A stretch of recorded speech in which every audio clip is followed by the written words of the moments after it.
Daniel Mercer wasn't the kind of man who blended in. With his sharp eyes, unkempt beard, and a constant look of defiance, he lived by one rule: no one told him what to do. In his mind, the government was a lie, the law was a trap, and he alone had seen the truth.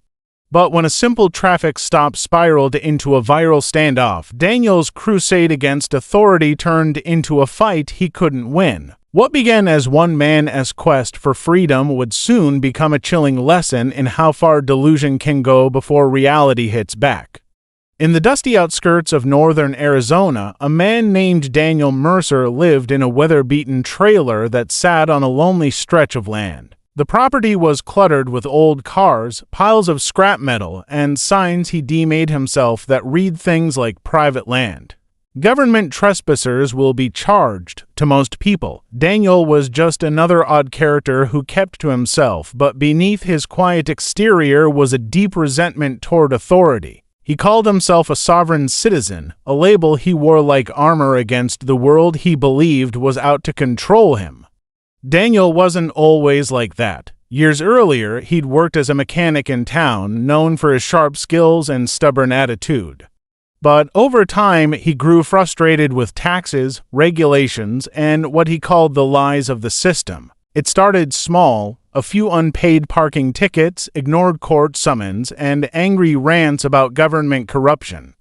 Then, as he spent more time online, he stumbled into a maze of conspiracy forums filled with people who claimed to have discovered the truth about how the government supposedly enslaved its citizens through hidden contracts and legal tricks. The more he read, the more convinced he became that none of it applied to him. Eventually, Daniel stopped paying property taxes altogether. When the county sent him notices, he mailed them back marked "Return to Sender Fraudulent Claim." He believed he had uncovered some secret loophole in the law that made him immune to government rules. Neighbors watched from a distance as he dug in deeper, installing cameras around his property and recording videos of himself explaining how to reclaim your sovereignty. His voice carried the confidence of a preacher, though his ideas sounded like nonsense to anyone outside his circle. At first, the local authorities didn't pay much attention. A man refusing to pay taxes wasn't exactly new, and Daniel wasn't violent, at least not yet. But his behavior became increasingly erratic. He would drive through town with homemade license plates that read "private vehicle not for commerce." When police tried to stop him, he'd pull into his driveway, close the gate, and shout from behind it that they had no jurisdiction over him. He started printing his own legal documents, stamped with red thumbprints and filled with phrases like "living man" and "common law court." No one could make sense of them, not even the sheriff's office. People in town talked about him constantly. Some thought he was crazy, others pitied him. A few even admired his defiance. He was the man who said no to authority, a symbol of rebellion in a place where independence was a way of life, but behind his defiance was isolation. Daniel didn't have family nearby, and most of his old friends had drifted away, tired of his endless lectures about how the government was an illusion. Nights in his trailer grew long and silent, broken only by the sound of desert wind brushing against metal. He spent hours watching online videos of other self-proclaimed sovereign citizens standing up to police or storming courtrooms, claiming victory against tyranny. He saw them as heroes, proof that his beliefs were valid. What he didn't see were the consequences that followed those encounters. He was convinced he was part of a growing movement of truth seekers who were finally waking up to reality. In his mind, he wasn't just one man living on a patch of land. He was a free citizen of a nation that had forgotten what freedom meant.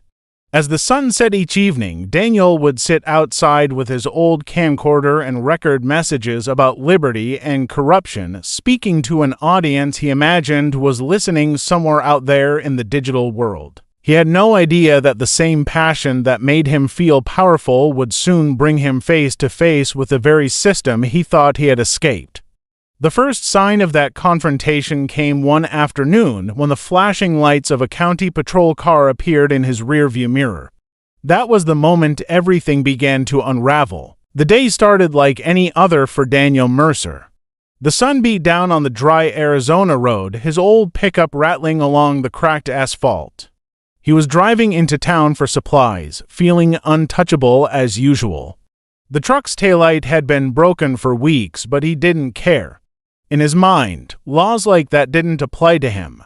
He believed that if he wasn't engaged in commerce, no officer had the right to stop him. That belief would soon collide with reality in a way he never expected. A county deputy named Tom Raines was parked along the highway when he noticed Daniel's truck. The broken light was enough reason to pull him over. The flashing red and blue lights appeared suddenly in Daniel's rearview mirror, and instead of slowing down, he felt a rush of anger. He saw those lights as a challenge, a threat against his independence. He pulled his truck onto the gravel shoulder, already reaching for his video camera. As the deputy approached, Daniel hit record, convinced he was about to expose government corruption in real time. The deputy spoke calmly through the window, explaining the reason for the stop. Daniel didn't respond in the way most drivers would. He stared straight ahead, refusing to roll down his window more than a few inches. He held up one of his homemade legal documents against the glass, covered in red thumbprints and bold declarations of sovereignty. He believed this paper proved he wasn't subject to state law. The deputy, trying to keep the situation under control, asked again for his license and registration. Daniel shook his head slowly, his voice rising as he repeated phrases he dememorized from online videos about natural rights and common law. After several tense minutes, the deputy warned him he could face arrest for noncompliance. Daniel ignored him. He waved his camera around, insisting he was being harassed. Then, without warning, he rolled up the window completely, put the truck in gear, and drove away. The deputy jumped back, radioing for backup as dust kicked up behind the truck. Within minutes, a warrant was issued for Daniel's arrest. What had started as a minor traffic stop had now become a criminal matter. Back at his property, Daniel felt triumphant.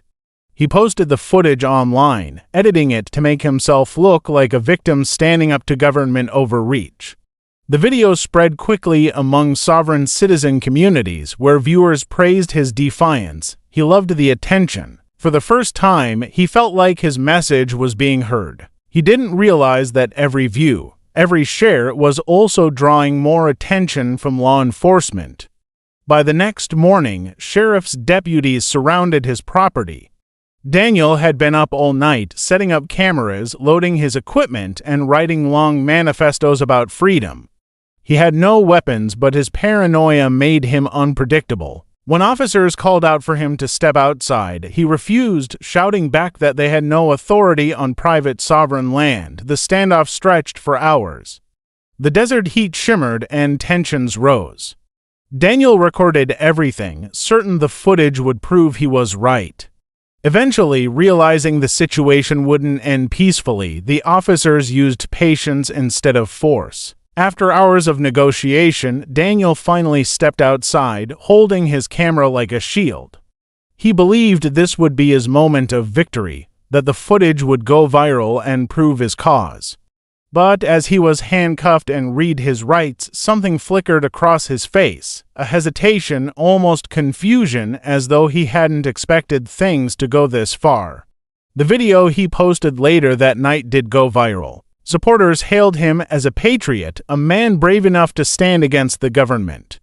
To the local authorities, though, he was now officially a problem, someone whose delusions were becoming dangerous. Daniel thought he'd just won a battle against the system.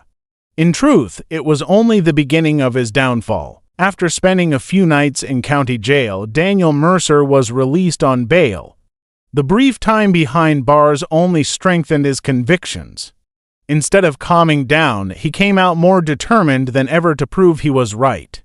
He told anyone who would listen that the court had no power over him. The way he saw it, the arrest had only confirmed that the government was trying to silence him. When the court mailed him documents about his upcoming hearing, he didn't read them. He mailed them back with handwritten notes claiming he was a living man under natural law. To Daniel, the legal system wasn't a place of justice. It was a battlefield. He began to flood the courthouse with stacks of papers filled with strange language and symbols. Each document was carefully written in blue ink, stamped with red thumbprints, and signed with phrases like "without prejudice" and "by sovereign authority." The clerks who received them didn't know what to do. None of the filings made any legal sense, but Daniel treated them as sacred.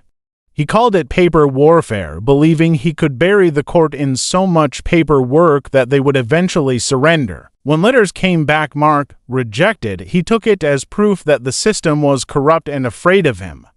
Daniel spent most of his days at the small table inside his trailer, surrounded by open books, printed internet pages, and half-empty coffee mugs. The walls were covered with quotes about freedom and self-governance. He stopped talking to neighbors altogether, convinced they were part of the machine. His only communication was online, where he posted long videos explaining how others could break free from the government. The videos drew attention, but not the kind he expected. Viewers began mocking him in the comments, calling his ideas nonsense. Instead of backing down, he became more defensive, convinced the critics were government plants sent to discredit him. One afternoon, Daniel walked into the local courthouse, a heavy binder in his arms. The security guard asked him to empty his pockets, and he refused, saying he was entering as a private man, not a citizen. He demanded to see a judge immediately, waving his documents in the air. The staff, used to his behavior by now, calmly asked him to leave. Daniel stormed out, red-faced and trembling with anger. He told himself he would make them listen. That night, he recorded another video, his tone darker, his words sharper. He warned that the people working against him would face justice under common law. A week later, Daniel walked into the county tax office with his camera rolling. He claimed the county had created a false financial identity in his name and that he had come to reclaim it. The employees were frightened as he shouted at them about fraud and treason. When one clerk tried to calm him, Daniel slammed his fist on the counter, knocking over a computer monitor.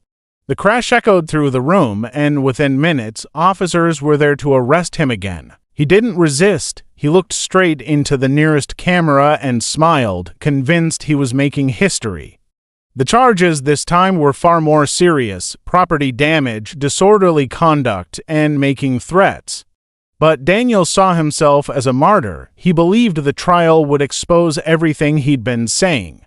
In his mind, he wasn't a defendant, he was a man standing up against corruption. What he didn't understand was that his behavior was no longer just strange, it was criminal.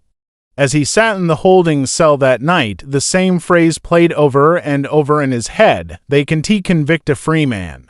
He truly believed it. That belief was about to be tested in a courtroom that didn't care about his theories, only the facts. When the day of the trial arrived, Daniel Mercer walked into the courtroom with a sense of confidence that didn't match the seriousness of his situation. He carried a thick folder of papers and wore a homemade badge pinned to his shirt that read "Private Citizen, not under jurisdiction." The courtroom was quiet as he took his seat at the defense table. The prosecutor eyed him cautiously, while the judge glanced through the stack of motions Daniel had filed over the past few weeks. Every page was filled with strange phrases, copied from online forums and videos. He had declared himself a man of the soil, argued that his name in capital letters referred to a corporate entity, and even claimed the United States government no longer existed as a lawful authority. The judge had seen similar behavior before, but Daniel's persistence made this case unusual. When the proceedings began, Daniel refused to stand when the judge entered. He said he didn't recognize the court's authority. The judge, maintaining composure, continued as if nothing had happened. The prosecutor presented the charges clearly: destruction of government property, threats toward public employees, and resisting lawful orders. Daniel listened with a faint smile, waiting for his turn to speak. When it came, he stood, shuffled his papers dramatically, and began reading from one of his self-written documents. The words poured out in a rambling mix of legal jargon and conspiracy theory. He spoke about maritime law, hidden contracts, and how the flag in the courtroom had the wrong fringe, meaning it represented military authority. His voice echoed through the courtroom, but no one seemed persuaded. The judge asked him to address the evidence, but Daniel ignored the question. He kept repeating that the court was a fiction and that he was a living man. The jury looked increasingly uncomfortable. Some tried to hide their disbelief as Daniel went on, pointing to the flag and quoting obscure internet sources as if they were gospel. After several warnings, the judge ordered him to sit down. Daniel refused. That was the breaking point. The bailiff stepped forward and escorted him out of the courtroom. As he was led away, he shouted that the trial was void and that history would prove him right. The rest of the trial continued without him. Witnesses from the tax office described the fear they felt during his outburst. The prosecution played security footage showing Daniel knocking over the computer and shouting threats. The evidence was overwhelming. When the time came for deliberation, the jury didn't take long. Within a few hours, they returned with a unanimous verdict, guilty on all counts. Daniel was brought back into the room to hear the decision. For the first time, he looked uncertain. His face lost its confident grin. He muttered to himself, flipping through his papers as though the right combination of words might undo everything. When the judge announced his sentence, Daniel's expression hardened again, but this time the defiance felt forced. He said he did not consent to the proceedings and claimed the judgment was meaningless. The judge simply nodded to the bailiffs, who led him away. The cameras in the courtroom captured every second of his reaction. Within days, clips of the moment spread online, but unlike his earlier videos, the comments were different now. People weren't cheering him on, they were calling him delusional, a cautionary tale. For the first time, Daniel's beliefs had been tested against the real world, and the results were devastating. As he was taken back to his cell, the reality of what had just happened began to sink in. The system he thought he could outsmart had just proven him wrong in the most public way possible. Daniel Mercer's sentence came down hard, 5 years in state prison. When the verdict was read, he didn't flinch, though his hands trembled slightly as the deputies took him away. In his mind, the punishment meant nothing. He told himself it was all part of a grand illusion, that he wasn't really a prisoner but a man being held unlawfully by a corrupt system. Inside the facility, however, those ideas didn't mean much. The guards and other inmates didn't care about his theories. To them, he was just another convict with strange ideas and a habit of arguing about everything. The first few months were rough. Daniel tried to assert his sovereign rights with prison staff, refusing to follow rules he didn't believe applied to him. He wouldn't respond when guards called his name, insisting that the name on their list referred to a corporate identity and not him.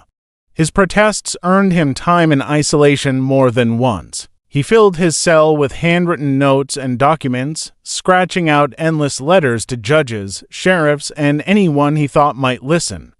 None of them ever wrote back. Eventually, even his cellmates stopped trying to understand him. The same confidence that once drew attention online now made him an outcast among men who had learned the hard way that rules inside those walls weren't optional. Over time, the silence of prison life began to wear him down. Without a camera or audience, Daniel had only his thoughts for company. The belief that he was fighting a righteous battle started to feel hollow. When he tried explaining his ideas to other inmates, they laughed or walked away. He began to realize that outside of the internet, his movement didn't exist. No one cared about his paperwork or his declarations of sovereignty. The people who once cheered him on from behind screens had moved on to new faces, new names, new causes. The spotlight that had made him feel powerful was gone. Years passed slowly. The sharp edges of Daniel's defiance dulled into quiet resentment. He still believed the government was corrupt, but he stopped talking about it so much. Instead, he spent his time reading, working in the prison workshop, and keeping to himself. The fire that once drove him had burned out, leaving behind a kind of weary acceptance. When his release date finally arrived, he didn't feel triumphant or free. He felt small, older, and unsure of where to go. When Daniel walked out of prison, the world outside seemed unfamiliar. His property had been seized and sold to cover his debts. The trailer was gone, replaced by an empty patch of desert. The signs he had posted about private land had long since blown away in the wind. The online videos that once made him famous were deleted or buried under newer content. The movement he thought he was leading had forgotten him. He was no longer a hero or a rebel, just a man who had lost nearly everything chasing an illusion. Daniel moved into a small rented room on the edge of town, living off the little money he had left. Occasionally, people recognized him from the old viral video, but no one saw him as a symbol anymore. To most, he was just a reminder of what happens when stubborn belief turns into obsession. Sometimes, late at night, he would stare at the empty desert beyond his window and think about how certain he had once been, how convinced he was that he could rewrite the rules of the world. He used to believe he was above the law. Now he understood that the law hadn't been his enemy. His own arrogance had been.